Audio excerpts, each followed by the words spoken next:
السلام عليكم ورحمة الله وبركاته. وعليك السلام ورحمة الله وبركاته. Ça va, tu vas bien? الحمد لله toi. Alhamdulillah, barakallahu. On peut commencer, Inch'Allah? Naam, on peut commencer. Ouais, moi, commencer. Je te laisse la parole, c'est bon? Ouais, pas de souci. Ok. بسم الله الرحمن الرحيم. الحمد لله رب العالمين، وأصلي وأسلم على نبينا محمد وعلى آله وأصحابه أجمعين.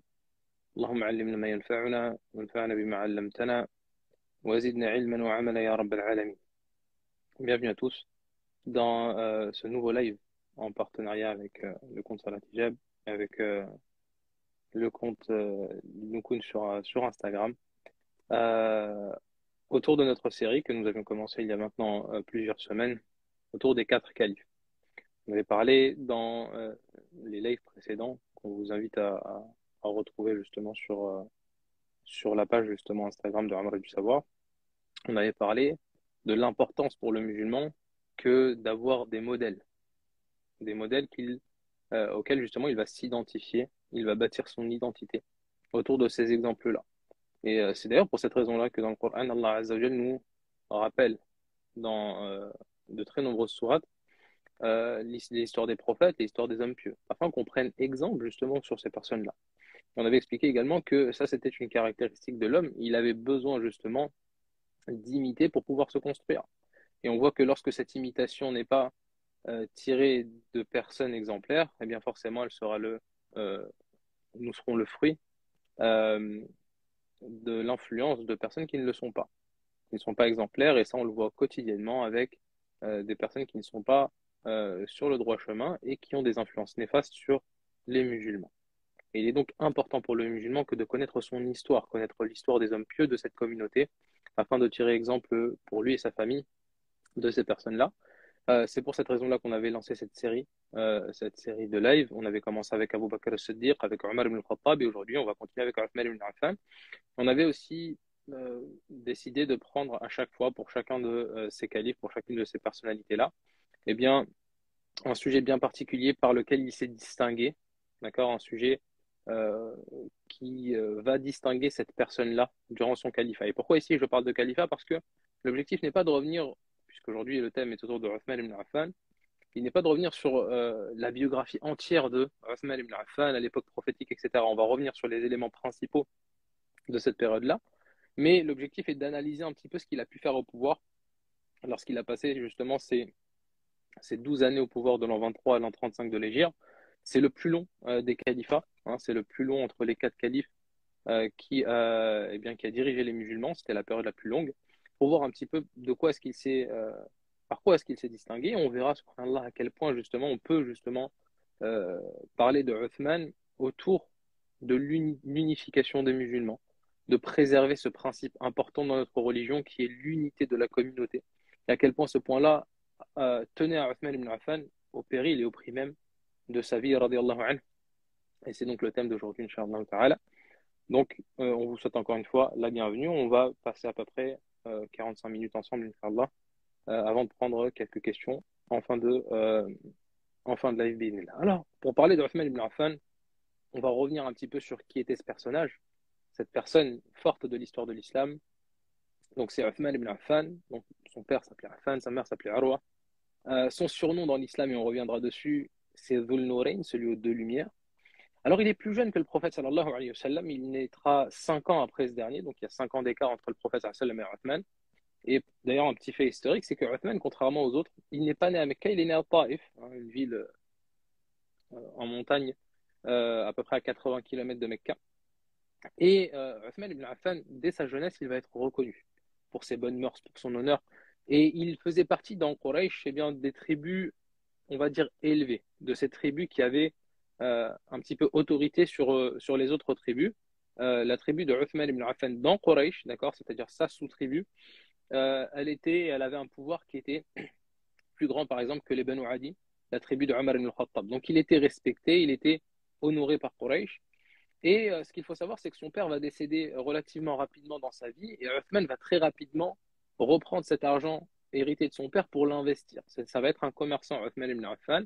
Et ça, d'ailleurs, on en avait parlé, c'est que parmi les 10 premiers au paradis, on retrouve 7 commerçants, d'accord? Et 7 commerçants qui ont fait justement euh, de grands profits dans leur commerce afin justement ensuite de pouvoir aider l'islam.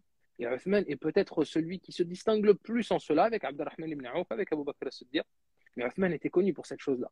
L'argent qu'il avait investi de l'héritage de son père, qu'il prendra de son père, eh bien, fera de lui l'une des personnes les plus fortunées. D'accord? Et il sera apprécié d'ailleurs pour sa générosité chez les Mécois. Euh, alors, lorsque l'islam arrive, Uthman ibn Affan, si on a bien suivi, il a quel âge? Si on a dit qu'il avait 5 ans d'écart avec le prophète, quel âge a Uthman ibn Affan?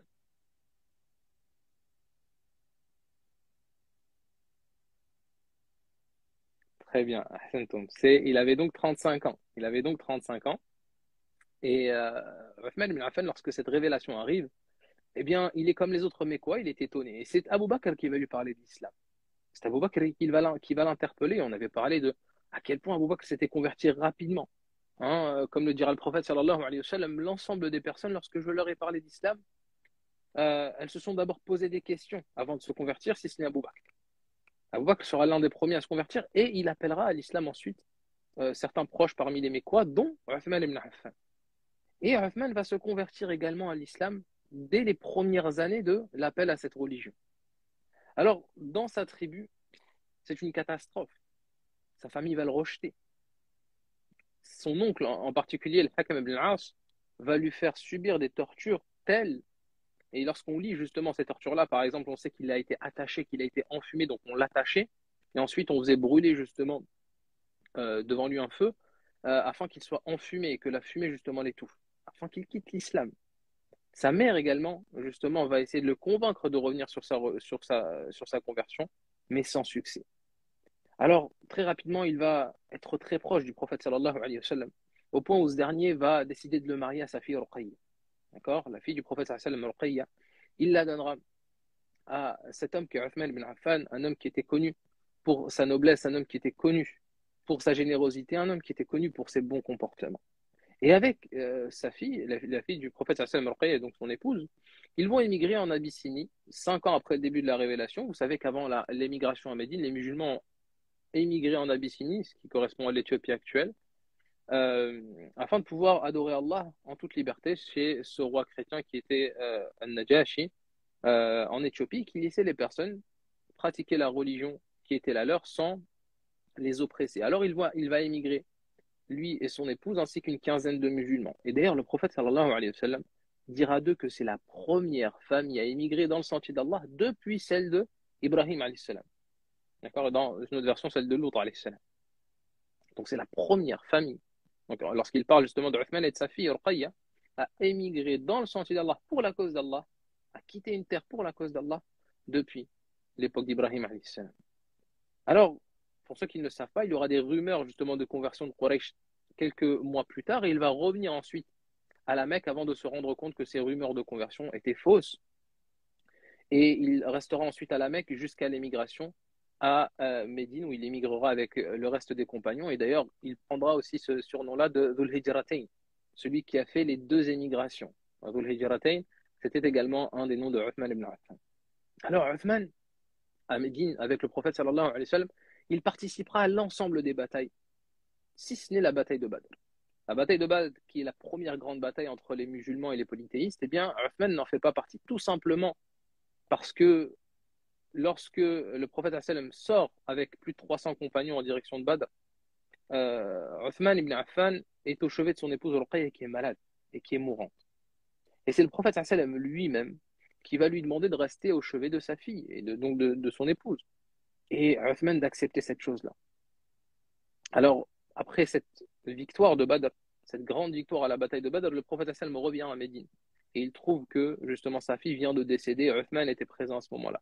Et d'ailleurs, l'une des preuves que Uthman voulait faire partie de cette bataille-là et qu'il n'a pas pu, et que le prophète sallam a reconnu cette chose-là, c'est qu'il va lui donner une partie du butin. Une partie du butin de guerre qui sera amassé lors de la bataille de Badr sera donnée à Uthman. Et lorsqu'il arrive à Médine, le prophète sallam voit que sa fille est décédée et qu'à son chevet, Uthman est inconsolable. Il est extrêmement peiné d'avoir perdu son épouse et aussi et surtout ce lien familial qu'il avait avec le prophète sallallahu alayhi wa sallam. C'était la fille du messager d'Allah. Imaginez-vous, vous êtes marié à une femme pieuse, mais en plus de cela, c'est la fille du meilleur des hommes, sallallahu alayhi wa sallam. Vous êtes le beau-fils de la meilleure créature qui a foulé cette terre. Et il perd ici ce lien-là.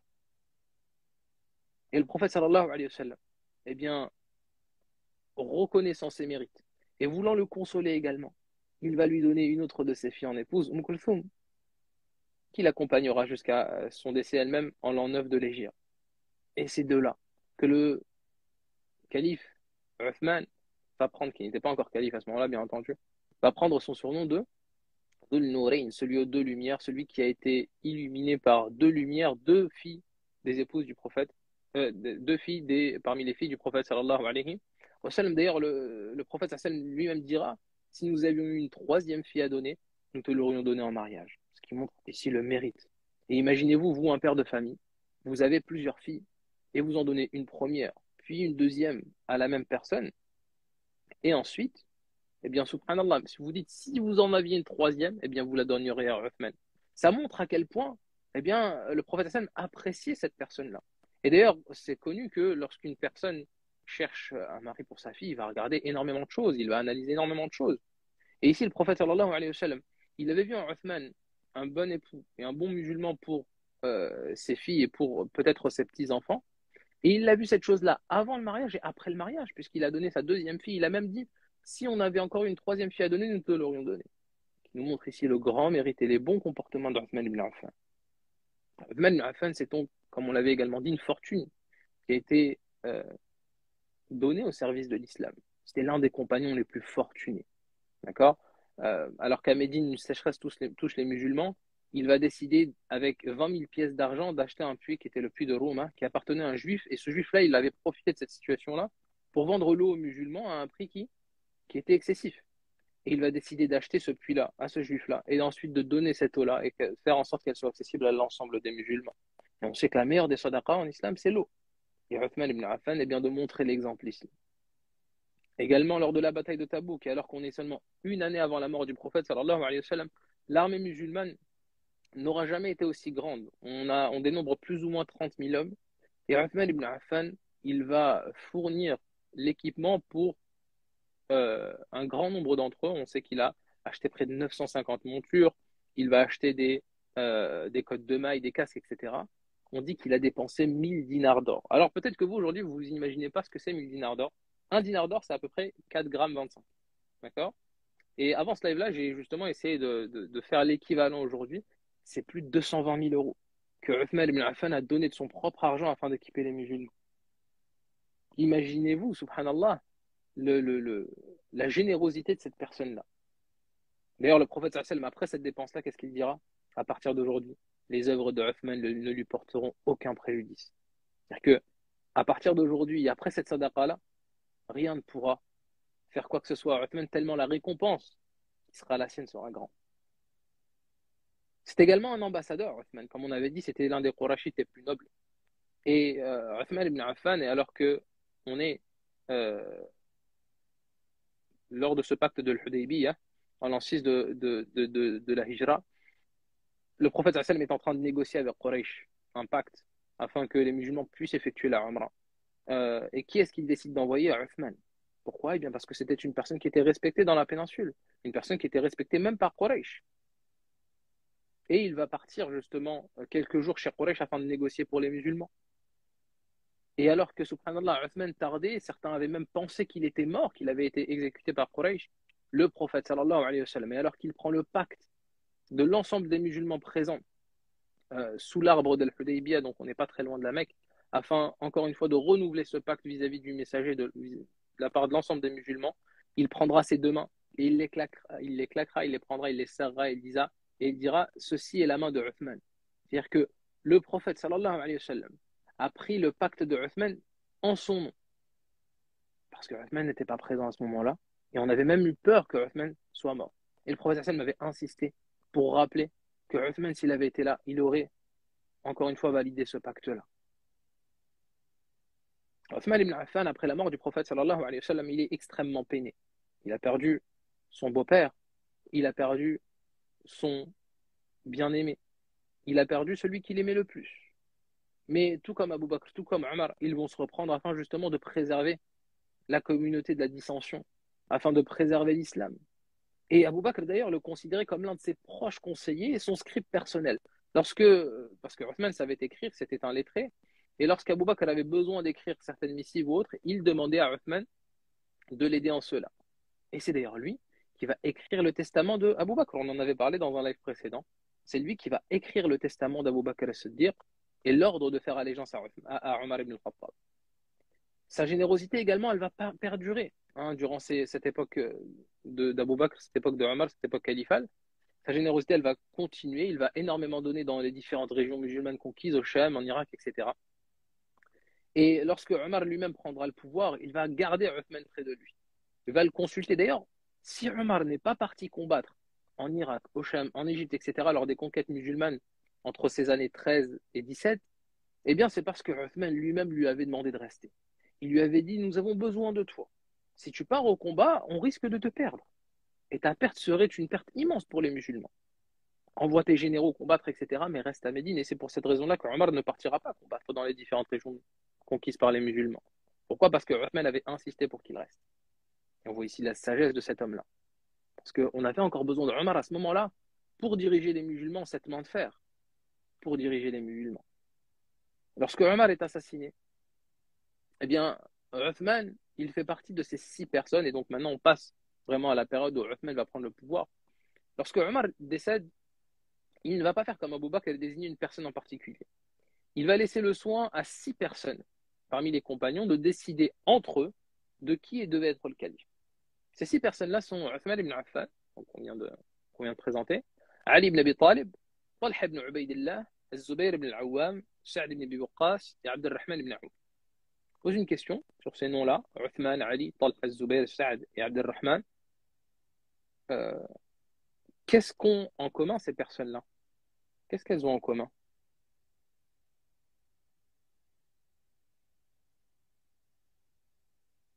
Vous pouvez écrire la réponse, vous pouvez l'écrire. Qu'est-ce qu'ont en commun ces 6 compagnons-là? Ahsantum, ça a été cité à l'écrit. Ces 6 compagnons-là, ils font partie des 10 premiers au paradis. Et c'est pour cette raison-là que d'ailleurs Omar les a choisis, c'est parce qu'ils font partie des meilleurs compagnons, des personnes respectées, des premiers musulmans. Ici, vous voyez que ça fait partie, toutes ces personnes-là font partie des premiers parmi les musulmans. Et lorsque ces 6 personnes-là se réunissent, ils vont se réunir plusieurs jours pour décider qui va être le calife. Imaginez-vous cette situation, imaginez-vous cette responsabilité.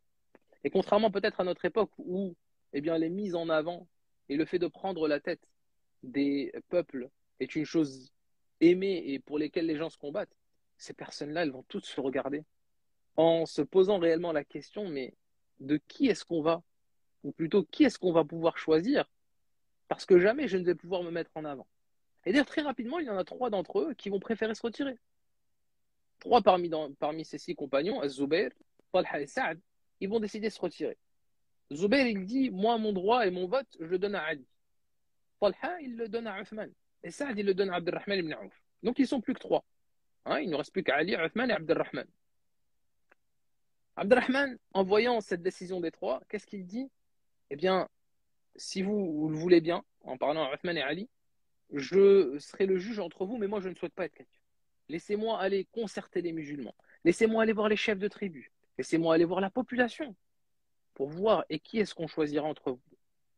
Alors les 2 qui restent sont gênés. D'ailleurs, Uthman lui-même sera gêné de cette situation-là.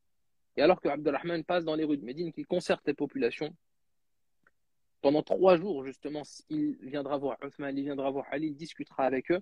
Et on voit ici, subhanallah, que l'islam ne nous donne pas forcément un seul moyen d'accès au pouvoir. Si vous le remarquez bien ici, Abu Bakr a été mis au pouvoir par un ensemble de chefs de tribus à Médine. Omar lui-même a été désigné par Abu Bakr directement, donc cette succession directe existe également. Et Omar décide de créer comme une forme de shura, une forme de petite assemblée avec des personnes respectables pour décider d'entre eux qui doit prendre le pouvoir. Et après 3 jours de concertation, eh bien, c'est Uthman ibn Affan qui est choisi et donc les musulmans vont lui porter allégeance. Et lorsque Uthman prend le pouvoir, et on est cette fois-ci en l'an 23 de l'Hégire, on est à peu près 12 ans après la mort du prophète sallallahu alayhi wa sallam, eh bien les conquêtes musulmanes, elles sont déjà vastes. On est déjà en Libye à l'ouest, on est déjà au niveau de la Libye à l'ouest, on est aux frontières turques actuelles au nord, on a atteint le sud de l'Égypte, et à l'est, on est aux confins de l'Iran. Mais ces conquêtes-là, elles vont continuer. À l'époque de Uthman ibn Affan, les musulmans vont arriver pas très loin des frontières d'Ankara aujourd'hui, dans une ville qui s'appelle Amoriya. Ils vont arriver à plus ou moins au niveau de l'Anatolie et de la capitale turque actuelle. Ils vont arriver jusqu'à cette région-là. À l'ouest, ils vont rentrer en Tunisie et ils vont d'ailleurs combattre euh, les Byzantins dans une ville qui existe toujours actuellement, qui s'appelle Soubaïtila, et qui n'est pas très loin de Kasserine en Tunisie. Et ces régions-là vont être conquises à l'époque de Uthman ibn Affan. Également à l'est. À l'est, on ira jusque au Pakistan actuel. Donc on voit subhanallah, que l'empire musulman, très rapidement, il continue de s'étendre.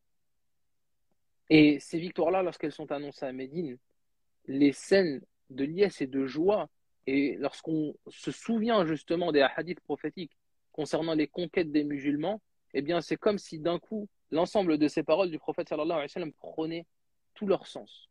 Lorsque le prophète sallallahu alayhi wa sallam disait aux Médinois, et alors qu'il vivait des moments très difficiles, vous allez conquérir le Cham, vous allez conquérir l'Irak, vous allez conquérir le Yémen, vous allez conquérir l'Égypte. Eh bien, toutes ces paroles-là, elles prennent sens aujourd'hui, alors qu'on est seulement une quinzaine d'années après la mort du prophète sallallahu alayhi wa sallam. Uthman ibn Affan, dans ces conquêtes-là, il va être connu pour une chose en particulier. C'est que c'est à son époque que la première marine musulmane va être créée. Quraysh et les Arabes et le prophète sallallahu alayhi wa sallam n'étaient pas des marins, ce n'étaient pas des Byzantins, ce n'étaient pas des Phéniciens à l'époque, etc. C'était c'était des personnes qui aimaient combattre sur terre. Et d'ailleurs, le prophète sallallahu alayhi wa sallam lui-même n'a jamais vu la mer de ce qui a été rapporté. Omar ibn Khattab lui-même avait interdit à Muawiyah de créer une marine.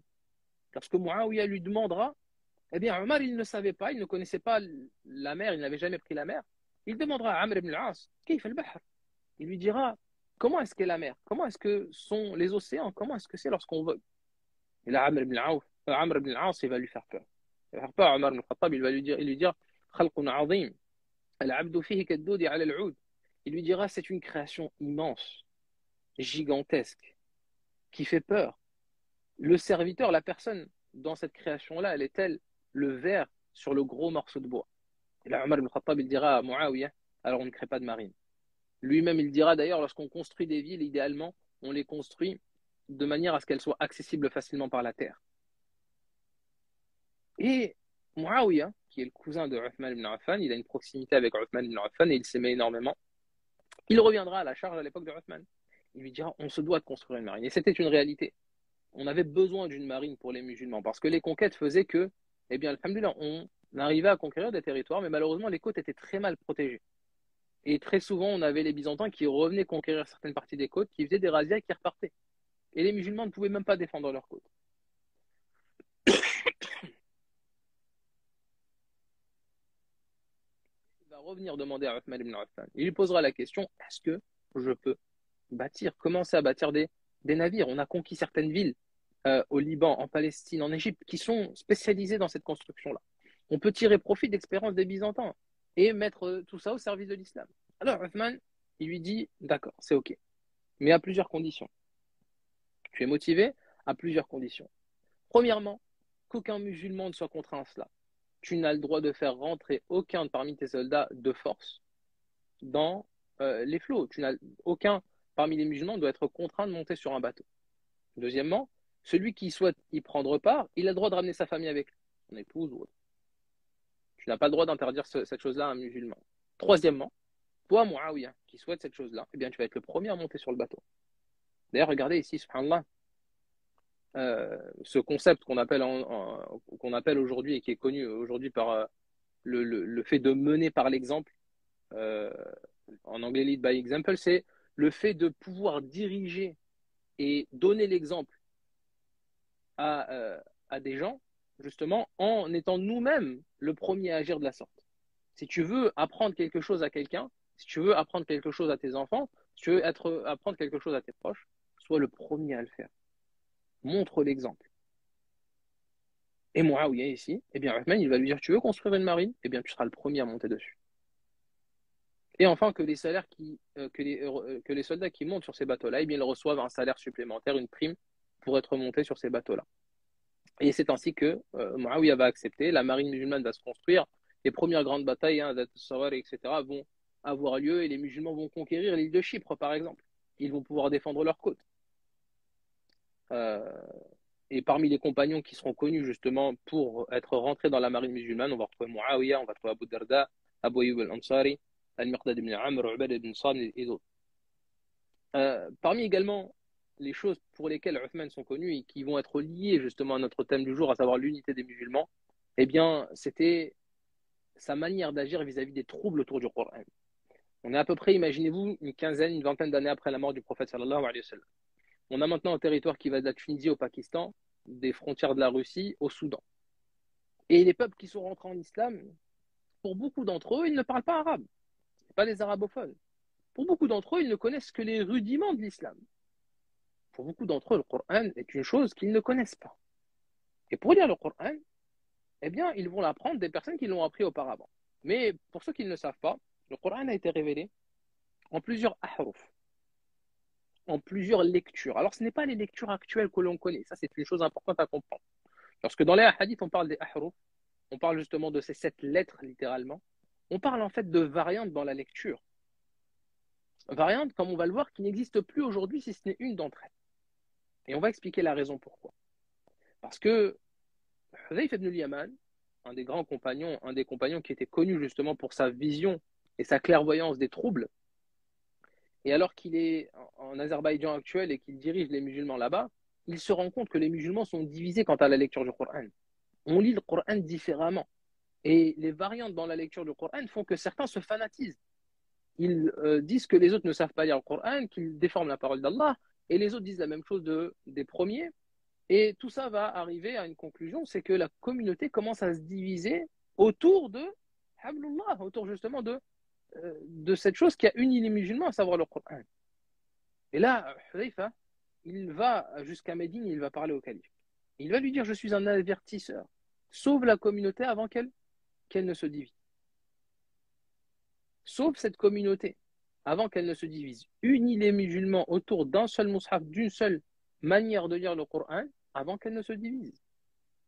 Et là, Uthman, il va poser la question aux compagnons qui sont autour de lui à Médine, les grands compagnons encore présents, Abdelrahman ibn Auf et d'autres, Ali et les autres, et ils vont se mettre d'accord sur le fait de garder une seule lettre, une seule variante du Coran, celle de Quraysh. Et il va prendre d'ailleurs les travaux de Zayd ibn Thabit, on en avait parlé dans un live précédent, lorsque Abu Bakr as-Siddiq va décider de commencer à réunir le mushaf, à son époque, quelques mois après la mort du prophète sallallahu alayhi wa sallam, c'est Zayd ibn Thabit qui va être chargé de cette mission-là, et ils vont réunir tout ce qui a été écrit du Coran dans la maison d'Abu Bakr. Ensuite, lorsqu'il mourra dans la maison de Omar, puis dans la maison de Hafsa, l'épouse du prophète sallallahu alayhi wa sallam et la fille de Omar, et ils vont reprendre ce travail-là, et il va demander à Zayd et aux autres compagnons parmi les scribes comme Abdullah ibn Omar, Abdullah ibn Abbas et les autres, de d'écrire le mushaf suivant une seule variante, celle de Quraysh, la variante qui était connue de Quraysh. Cette variante, d'ailleurs, qui permet de lire le Coran suivant maintenant les différentes lectures qui ont été révélées. Donc on fait attention de distinguer entre les variantes qui aujourd'hui n'existent plus et les lectures qui aujourd'hui existent et qui découlent d'une seule variante, celle de Quraysh. Lorsqu'on va écrire justement ce mushaf, lorsqu'on va écrire ce mushaf de référence selon un seul harf, selon une seule variante, eh bien, Uthman ibn Affan, il va ordonner qu'on en écrit plusieurs exemplaires, qu'on les envoie dans les capitales du monde musulman, qu'on les envoie à Damas, qu'on les envoie à Jérusalem, qu'on les envoie à Al-Koufa, qu'on les envoie à Bassora, qu'on les envoie à Alexandrie, afin que les musulmans aient un mushaf de référence et avec eux des enseignants qui vont enseigner aux musulmans la manière de lire le Coran correctement. Et c'est ainsi que le Coran que l'on a aujourd'hui tous chez nous, dans nos demeures, eh bien c'est le Coran de l'époque de Uthman ibn Affan. C'est pour ça d'ailleurs que parfois on dit que c'est le Mus'haf al-Uthmani, c'est le Mus'haf euh, de Uthman. Et d'ailleurs il y a un de ces exemplaires, on dit cette chose-là, Allahu alam concernant l'authenticité de cette chose-là, on dit que l'un de ces exemplaires-là est présent toujours aujourd'hui en Turquie au musée Topkapi à Istanbul. Et on peut y voir justement la manière d'écrire de cette époque-là. Donc on voit que Uthman ibn Affan a eu un impact crucial concernant l'unité des musulmans. L'unité qui est ordonnée par Allah Azza wa Jalla lorsqu'il dit dans le Coran et si on a une application concrète de ce verset, lorsqu'Allah nous dit, dans le sens du verset, et cramponnez-vous au câble d'Allah tous ensemble et ne vous divisez pas. Ce câble d'Allah, c'est sa religion et avant tout, eh bien, la première source de cette religion, à savoir le Coran, qui, à l'époque de Uthman, commençait à être une source de division, malheureusement. Il fera en sorte de redonner au Coran eh bien, son rôle initial d'unificateur des croyants. Et cette chose-là, barakallahu fikum, soyez attentifs, c'est une chose extrêmement importante. On a fait une demi-heure de live déjà, mais c'est un point important et sur lequel il faut être attentif. C'est que l'unité des musulmans, le fait de garder les musulmans unis, ça fait partie des principaux objectifs de notre religion. Notre religion, parmi les grands objectifs qu'elle a, elle est de former justement une communauté de croyants qui est unie. Et lorsqu'on remarque dans le Coran, on remarque que constamment Allah Azza wa Jalla, il nous appelle à l'unification et de la même manière, il parle des polythéistes et des négateurs comme étant ceux qui ont divisé leur religion. Comme Allah le dit. Chaque groupe parmi eux, eh bien, s'enorgueillit et est content de sa vérité propre. Alors que les musulmans, ils sont unis. وأطيعوا الله وأطيعوا الرسول ولا تنازعوا وأطيعوا الله ورسوله ولا تنازعوا فتفشلوا وتذهب ريحكم et obéissez à Allah et aux messagers et ne vous divisez pas. Pour quelle raison? Et en plus de ça, Allah nous donne la sagesse. فتفشلوا. Pourquoi? Parce que vous allez faiblir et votre force s'en ira. Et qu'est-ce que ce verset-là est appréciable aujourd'hui et a une portée aujourd'hui qui est visible?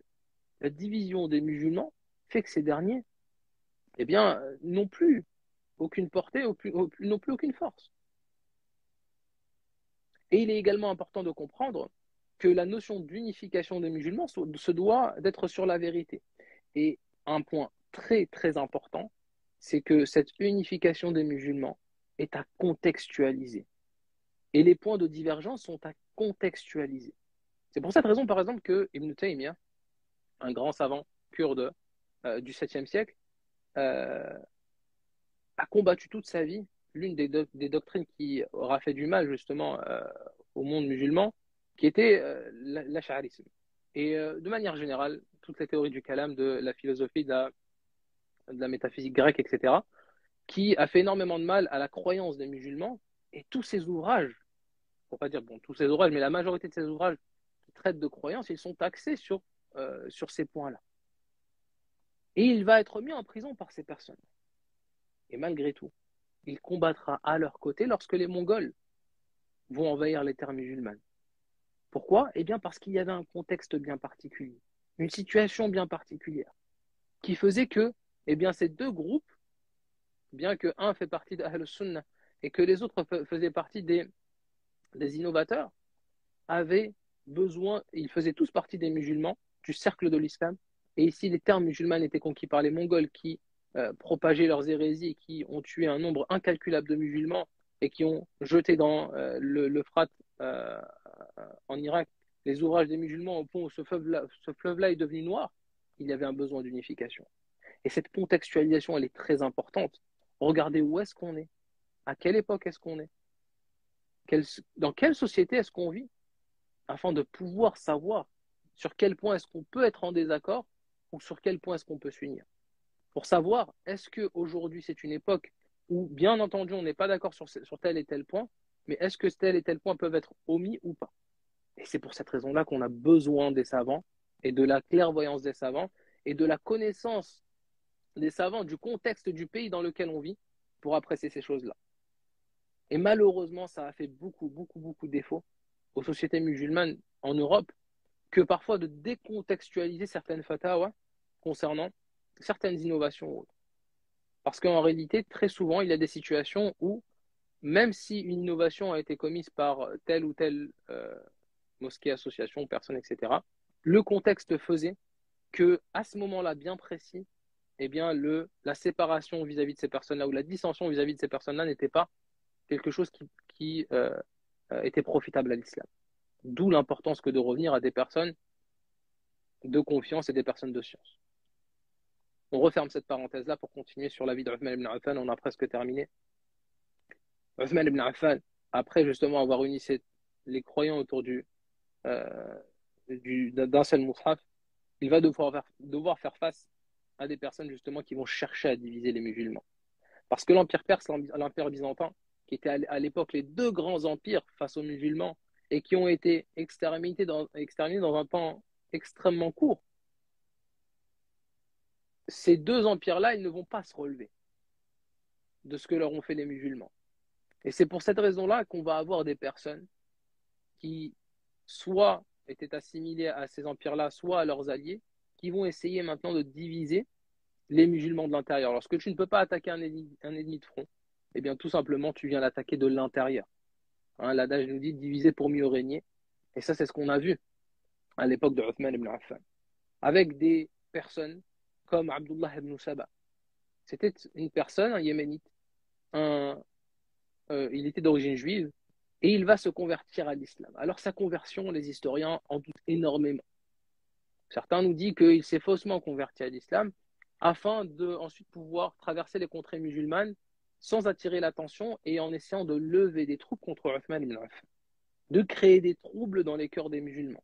Parce que les musulmans, à l'époque de Uthman, ils vivaient extrêmement bien. L'équité était à son apogée. Mais on va essayer justement de conquérir les cœurs des personnes à la fois faibles, récemment converties, des bédouins, ou des personnes qui ont perdu, de par l'entrée de l'islam dans leur région, qui ont perdu certains avantages de ce bas monde afin de créer des dissensions dans le monde musulman. À travers sa ruse, il va voyager en Égypte, il va voyager en Irak, il ira également à Médine. Et il va chercher à lever des personnes contre Uthman. Et il viendra avec des arguments. Uthman n'a pas participé à la bataille de Badr. Uthman n'était pas là au pacte de l'Hudaybiyah. Uthman, euh, par exemple, a demandé de brûler les masahif qui ne faisaient pas partie de cette variante qu'il a choisie. Uthman avait atteint 80 ans à ce moment-là. Il devenait influençable. Il ne pouvait plus diriger. Cette personne, Abdullah ibn Saba et ses alliés, vont propager ces ambiguïtés-là dans le monde musulman. Et les foi qui sont faibles, et les ignorants, et ceux qui cherchaient d'ailleurs certains attraits de ce bas monde et certaines places de ce bas monde, vont se réunir. Toutes ces ambiguïtés qu'on a pu donner ici, elles sont extrêmement faibles. Pour la bataille de Badr, on sait pourquoi est-ce que Uthman n'était pas présent. On l'a évoqué tout à l'heure. Pour le pacte de Hudaybiyah également. Lors de la bataille de Uhud, lorsque Uthman n'était pas présent dans les troupes, ou plutôt il était présent et il s'est ensuite enfui, Allah Azza wa Jalla lui-même lui a pardonné dans le Coran. Hein, dans le verset Inna alladhina tawallaw minkum yawm iltaqa al-jam'an innama stazallahum ash-shaytanu ba'da ma kasabu wa laqad afa Allahu anhum. Allah nous dit mais certes Allah leur a pardonné en parlant d'eux. Allah dans son livre, il parle du pardon qu'il a fait à Uthman. Qui t'a dit à toi qu'Allah t'a pardonné tes péchés? Et donc ces ambiguïtés-là, elles étaient extrêmement faibles, mais on va avoir apparaître à cette époque-là les débuts de cette secte qu'on appelle les Khawarij, littéralement les sortants, ceux qui vont sortir contre le gouverneur. Et on sait qu'en islam, le gouverneur a une place et un droit à l'obéissance qui est extrêmement euh, sacré parce qu'il permet d'unir la communauté. Et Abdullah ibn Saba et ses alliés, ils vont se liguer contre Uthman ibn Affan. Lorsque Uthman ibn Affan entend parler de ces personnes-là, alors il est extrêmement humain et il est extrêmement doux, Uthman, il était connu pour sa douceur. Il va envoyer des compagnons dans les différentes contrées du monde musulman pour prendre la température concernant ces troubles.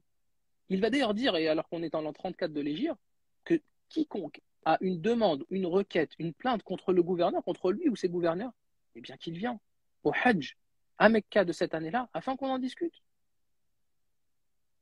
D'ailleurs, certains gouverneurs de Uthman, ils lui ont dit, il faut prendre des mesures fortes vis-à-vis de ces personnes-là. Mais regardez Uthman. Uthman, il ne veut pas être la première personne qui va faire couler du sang des musulmans ou qui va euh, tuer ou condamner certaines personnes parce qu'elles avaient des plaintes vis-à-vis de lui. Il ne voulait pas être ce calife qui était celui qui a fait couler le sang des musulmans. Alors il va se refuser à cela, Uthman. Et il ne voudra pas justement avoir des mesures trop fortes vis-à-vis de ces personnes-là, espérant peut-être qu'Allah les guide. Et c'est alors qu'on est en l'an 35 de l'Hégire et on a des protestataires qui se sont réunis, qui se sont équipés, ils sont plusieurs milliers. Et ils se rendent en direction de Médine. Muawiyah, qui est le cousin de Uthman, qui était proche de Uthman, qui était en Syrie, qui était à Damas, et Damas c'est une ville qui était conquise à Muawiyah et à Uthman, il dira à Muawiyah à Uthman, viens, rejoins-moi à Damas, c'est une ville qui est plus sûre pour toi. Pourquoi est-ce que cette ville-là était plus sûre pour Uthman? Non pas que Médine n'est pas sûre, mais Médine restera une petite ville. Alors que la ville de Damas, par exemple, est une ville qui historiquement est très grande, avec une population conséquente. Alors que Médine, si on lui ramène quelques milliers d'hommes, il est possible que cette ville-là soit conquise par ces protestataires. Mais qu'est-ce que dira Uthman ibn Affan? Il dira, je ne vendrai pas le voisinage du messager d'Allah pour rien au monde. Ou plutôt, je ne vendrai le voisinage du messager d'Allah pour rien au monde, même si ma vie en dépendait. Il était amoureux de cette ville-là. Et il voulait rester présent dans cette ville qui est pleine de bénédictions. Alors Uthman ibn Affan, il va rester et ses protestataires vont venir jusqu'à lui. Et des compagnons sont présents à Médine. Et certains, justement, vont discuter avec ces protestataires. On a Ali, on a Zubair et Talha et leurs enfants qui sont présents. Et ces derniers, justement, vont se jouer de ces compagnons-là. Ils vont se jouer de ces compagnons-là. Et alors que certains parmi les compagnons voulaient les combattre physiquement, eh bien, Uthman va leur dire une chose. Et encore une fois, regardez ici la préservation de l'unité des musulmans par Uthman. Il va leur ordonner que personne ne sorte une épée, un couteau, ou quelconque arme, afin de combattre ces personnes-là. Que le sang des musulmans ne soit pas versé à Médine, dans la ville du messager sallallahu alayhi wa sallam. Ils vont venir jusqu'à encercler la maison de Uthman afin de protester contre lui. Et parmi ces personnes-là, on a des ignares. On a des personnes, bien entendu, on a des hypocrites, mais on a également des ignares, des bédouins qui eh bien, ont été motivés, ont été galvanisés par ces chefs fallacieux, et ils vont entourer la maison de Uthman ibn Affan pendant près d'une vingtaine de jours. C'est Ali qui lui apportera à manger et à boire. Et Ali, pourtant, était respecté de ces personnes-là. Mais ces personnes-là voulaient absolument que Uthman descende de son siège, descende de son rôle de calife.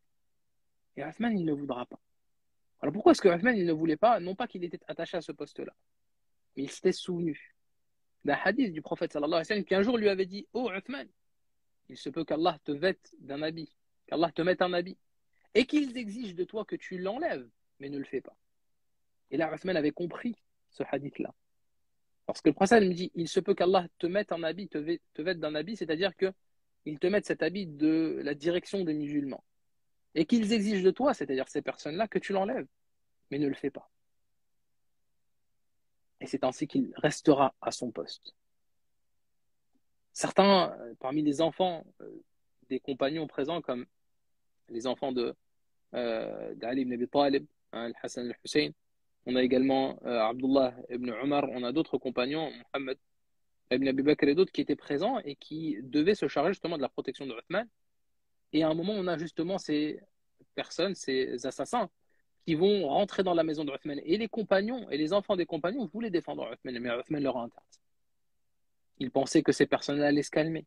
Ils pensaient peut-être que ces personnes-là n'allaient pas arriver jusqu'au point d'assassiner le calife de l'islam. Et alors qu'ils sont rentrés dans la maison de Uthman, Uthman a aujourd'hui 82 ans. On est en l'an 35 de l'Hégire. C'est sa femme, la dernière personne qui va se mettre entre eux et son mari. Cette femme, Naïla, qui va vouloir justement défendre son mari. Et l'un des assiégeants, l'un des Khawarij, va lui asséner un coup de couteau ou un coup d'épée qui va couper ses doigts, nous ont dit certains historiens. Avant ensuite de poignarder Uthman à plusieurs reprises. Et ils vont piller la maison. Ils vont prendre tout ce qu'ils pouvaient trouver. Et ils vont ensuite s'exalter de joie, sortir. Et là, les compagnons, pour certains d'entre eux, ils ne comprennent pas la situation. Ils ne sont pas encore conscients qu'à l'intérieur de la maison, Uthman vient de mourir. Et lorsqu'on apprend cette chose-là, on est le 18 de Dhul-Hijjah en l'an 35. Ali, il n'était pas présent à côté de la maison et il apprend cette chose-là. directement, il va voir ses deux enfants, le Hassan et le Hussein, qui étaient présents à côté de la maison, pour savoir comment cela a pu arriver. Alors ils vont lui expliquer, c'est Uthman. Il ne voulait pas qu'on le défende. Il a demandé à ce qu'on ne sorte aucune épée à Médine. Et Ali, il va être extrêmement peiné, extrêmement même énervé contre ses enfants. Hein, certains nous ont dit parmi les historiens qu'il a même poussé violemment le Hassan et le Hussein. Et les autres enfants qui étaient présents. Parmi les enfants ici, quand je parle des enfants, c'est des personnes qui ont, à cette époque-là, qui ont la vingtaine. Donc c'était des hommes euh, pleinement aguerris. Et Ali va être extrêmement peiné de cette situation. Il vient de comprendre que le gendre du prophète sallallahu alayhi wa sallam, celui dont le prophète sallam disait que même les anges étaient pudiques vis-à-vis de Uthman. Celui qui a dépensé de son argent comme personne au service de l'islam, eh bien, il est mort alors que des compagnons étaient présents. Az-Zubair ibn al-Awwam va effectuer la prière mortuaire sur Uthman. Il va être enterré au Baqi', dans le cimetière des gens de Médine actuellement. Et là, on se pose la question. Regardez, au péril de sa propre vie, Uthman a demandé à ce que le sang des musulmans ne coule pas, a demandé à ce que les musulmans ne se combattent pas, a demandé aux musulmans de rester unis. Lorsqu'il a pu voir que ces derniers se sont divisés intellectuellement, il a décidé de les unir sur un seul mushaf, d'envoyer des exemplaires et des enseignants afin de l'enseigner. Lorsqu'ils se sont divisés concernant l'autorité, il leur a demandé de venir discuter. Et de quiconque, justement, quiconque avait une requête vis-à-vis de ces décisions, eh bien qu'ils viennent le faire. On voit à quel point ce personnage de l'islam anhu, a impacté les musulmans, à quel point justement son impact est toujours présent à notre époque, puisque le mushaf que l'on lit est une conséquence de la décision de Uthman, et à quel point il a souhaité à ce que cette communauté reste toujours unie, et on se doit de prendre exemple sur Uthman. On se doit de prendre exemple sur Uthman, alors non pas peut-être jusqu'à cette décision qui va être d'ailleurs débattue par les historiens, est-ce qu'elle était bonne ou pas bonne, puisqu'elle mènera à son assassinat, mais concernant justement cette réflexion que de dire les musulmans se doivent de rester. Est-ce que c'est quelque chose que l'on porte dans nos cœurs? Est-ce que lorsqu'on voit nos frères et sœurs, on les aime plus que n'importe qui d'autre parmi les non-musulmans? Prenez cet exemple de Mus'ab ibn Umair lors de la bataille de Badr, et alors que son propre frère de sang a été pris en captif et en prisonnier par les musulmans, il demandera à ce qu'on exige de lui les plus grandes sommes pour le libérer. Et son frère va s'étonner de cette chose-là. Il va dire, moi je suis ton frère, je suis ton propre frère de sang et tu demandes à ce que je sorte les plus grandes sommes pour me libérer? Il dira non, t'es pas mon frère. Celui qui est mon frère, c'est lui, l'Ansari. Ce Médinois que je ne connais pas, mais qui s'est soumis à Allah. Cette unité des musulmans qui, peut-être par le grand nombre de ces derniers aujourd'hui, nous fait oublier que le musulman est sacré pour le musulman, qu'il a une valeur réelle, que l'unité qui nous lie, elle est sacrée.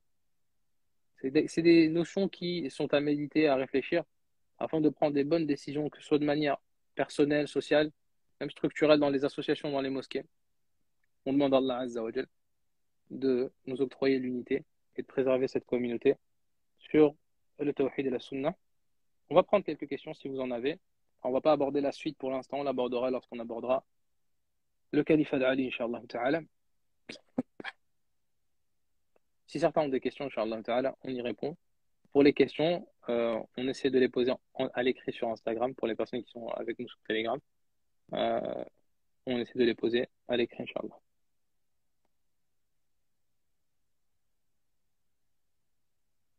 Non, mais Uthman n'a pas voulu qu'on le défende. C'est vrai. Et dans un hadith, il a été évoqué naam, que Uthman mourrait en martyr. Alors ici, on n'est pas rentré dans tous les détails.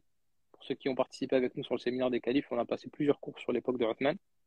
Mais en effet, Uthman, le prophète sallam avait annoncé qu'il mourrait en martyr.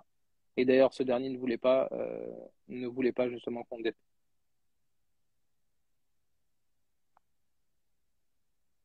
Alors, si certains ont des questions, on y répond, Inch'Allah Ta'ala.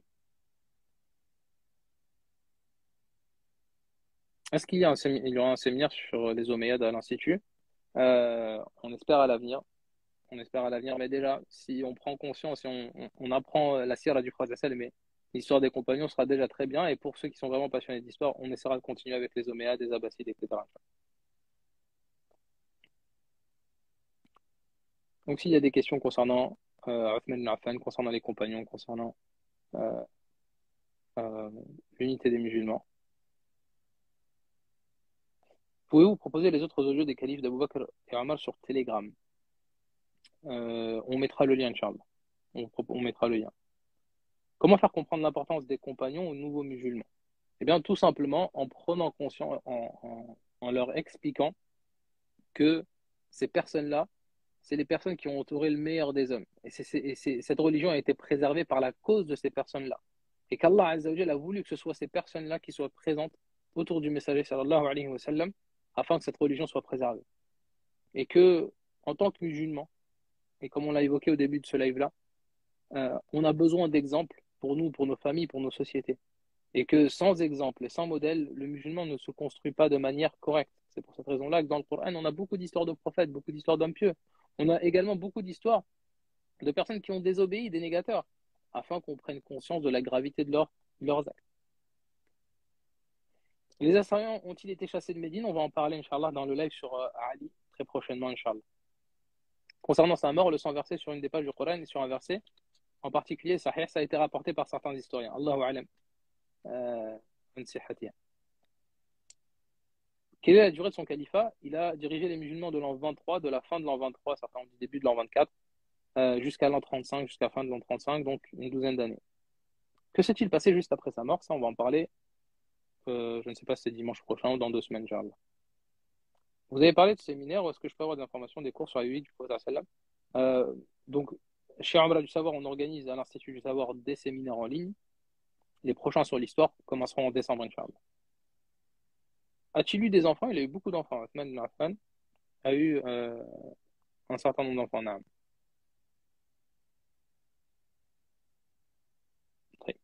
Euh, est-ce que c'est Uthman qui a rassemblé tout le Coran ou il a été rassemblé avant lui? Alors je vous invite à réécouter le live sur Abu Bakr as-Siddiq où on a parlé de ces choses-là.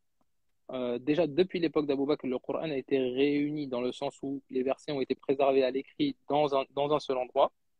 Et ensuite, à l'époque de Uthman, on décidera de garder une seule des variantes des lectures du Coran. Et j'ai insisté durant le live à distinguer entre les variantes et les différentes lectures. On décidera de garder la variante de Quraysh et de brûler les autres afin de préserver les musulmans sur un seul et même corpus. Euh, Est-ce que tous les dimanches il y a un live? C'est pas tous les dimanches, Inch'Allah. On essaie de vous prévenir en avance. Pourquoi n'a-t-il pas été enterré à côté de ses deux califes prédécesseurs? Tout simplement déjà parce qu'il n'y avait plus de place dans la maison d'Aïcha. Deuxièmement, et on l'expliquera, c'est que lorsque Zubayr ibn al-Awwam va l'enterrer, va prier sur lui, les assaillants sont toujours là. D'ailleurs, si vous allez à Al-Baqi', pour ceux qui sont déjà venus en Umrah avec nous, vous avez montré que la tombe de Uthman, elle est légèrement décalée par rapport à celle des autres compagnons, tout simplement parce qu'il a été enterré dans des moments où les assaillants étaient toujours présents, ils lui en voulaient toujours. Et même pendant son enterrement, les compagnons vont devoir se faire discrets. Imaginez-vous cette situation-là à Médine. Ça, on en parlera, Inch'Allah ta'ala, dans un prochain live.